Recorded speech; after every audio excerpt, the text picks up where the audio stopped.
দক্ষিণ এশিয়ায় নতুন করে উত্তেজনা বাড়াচ্ছে ভারতের ভূরাজনৈতিক পরিকল্পনা। চীনকে ঠেকাতে দিল্লির মহাপরিকল্পনা এখন আলোচনায়। তবে এই পরিকল্পনার প্রভাব পড়তে পারে ভারতের প্রতিবেশী দেশ বাংলাদেশেও।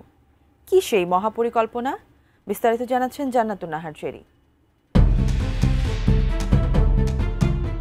বাংলাদেশের উজানে ভারতের উত্তর পূর্বাঞ্চলে ব্রহ্মপুত্র নদের বিভিন্ন অববাহিকায় বাঁধ নির্মাণে মহাপরিকল্পনা করছে ভারত। ফলে চীনে এর কিছুটা খারাপ প্রভাব পড়তে পারে ভৌগোলিকভাবে। জলবিদ্যুৎ উৎপাদনে প্রায় $৭৭ বিলিয়ন ব্যয়ে ২০৮টি বৃহৎ জলবিদ্যুৎ প্রকল্প হাতে নিয়েছে প্রতিবেশী ভারতের বিদ্যুৎ পরিকল্পনা কর্তৃপক্ষ সিইএ। ১৩ অক্টোবর বার্তা সংস্থা রয়টার্স এক প্রতিবেদনে এ তথ্য তুলে ধরে। প্রতিবেদন অনুযায়ী এই পরিকল্পনার আওতায় ২০৪৭ সালের মধ্যে ব্রহ্মপুত্রের অববাহিকা থেকে ৭৬ গিগাওয়াটের বেশি বিদ্যুৎ উৎপাদন করা হবে। এই মহাপরিকল্পনায় উত্তর পূর্বাঞ্চলীয় ব্রহ্মপুত্র নদের ১২টি অববাহিকায় ২০৮টি বৃহৎ জলবিদ্যুৎ প্রকল্প অন্তর্ভুক্ত। এসব প্রকল্প থেকে ৬৪.৯ গিগাওয়াট বিদ্যুৎ উৎপাদন সম্ভব। এছাড়া পাম্পড স্টোরেজ প্লান্ট থেকে আরও ১১.১ গিগাওয়াট বিদ্যুৎ পাওয়ার সম্ভাবনা রয়েছে বলে জানিয়েছে সিইএ। আমি বুঝি নির্মাণের শিল্প, সালাম স্টিল বোঝে ডিউরেবিলিটি। সালাম স্টিল, মোস্ট ডিউরেবল স্টিল। চীনের তিব্বতে উৎপত্তি হওয়া ব্রহ্মপুত্র নদ ভারতের মেঘালয় ও আসামের পর কুড়িগ্রাম হয়ে বাংলাদেশের বিভিন্ন অঞ্চল দিয়ে প্রবাহিত। ভারতের অংশে, বিশেষ করে চীন সীমান্তবর্তী অরুণাচল প্রদেশে এই নদ থেকে বিপুল জলবিদ্যুৎ পাওয়ার সম্ভাবনা রয়েছে। তবে নদীটির আন্তঃসীমান্তের ধরন ও চীন সংশ্লিষ্টতার কারণে পানি ব্যবস্থাপনা ও অবকাঠামো পরিকল্পনা ভারতের জন্য কৌশলগত উদ্বেগেরও বিষয়।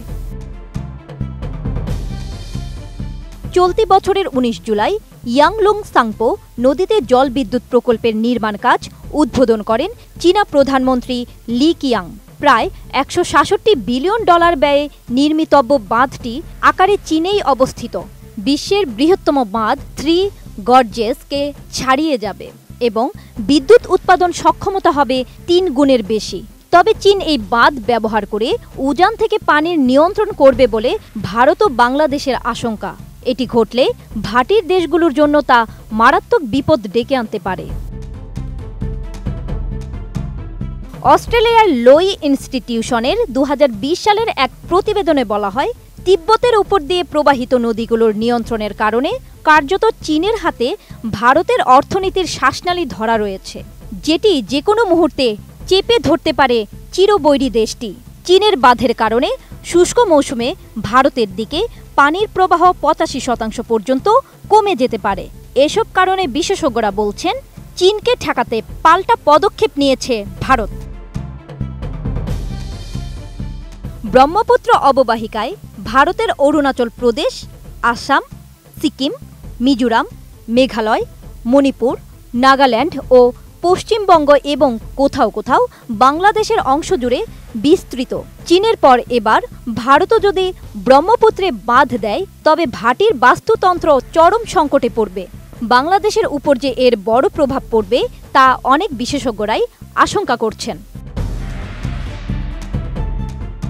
জান্নাতুন Nahar Jerry, desk report, ATN news.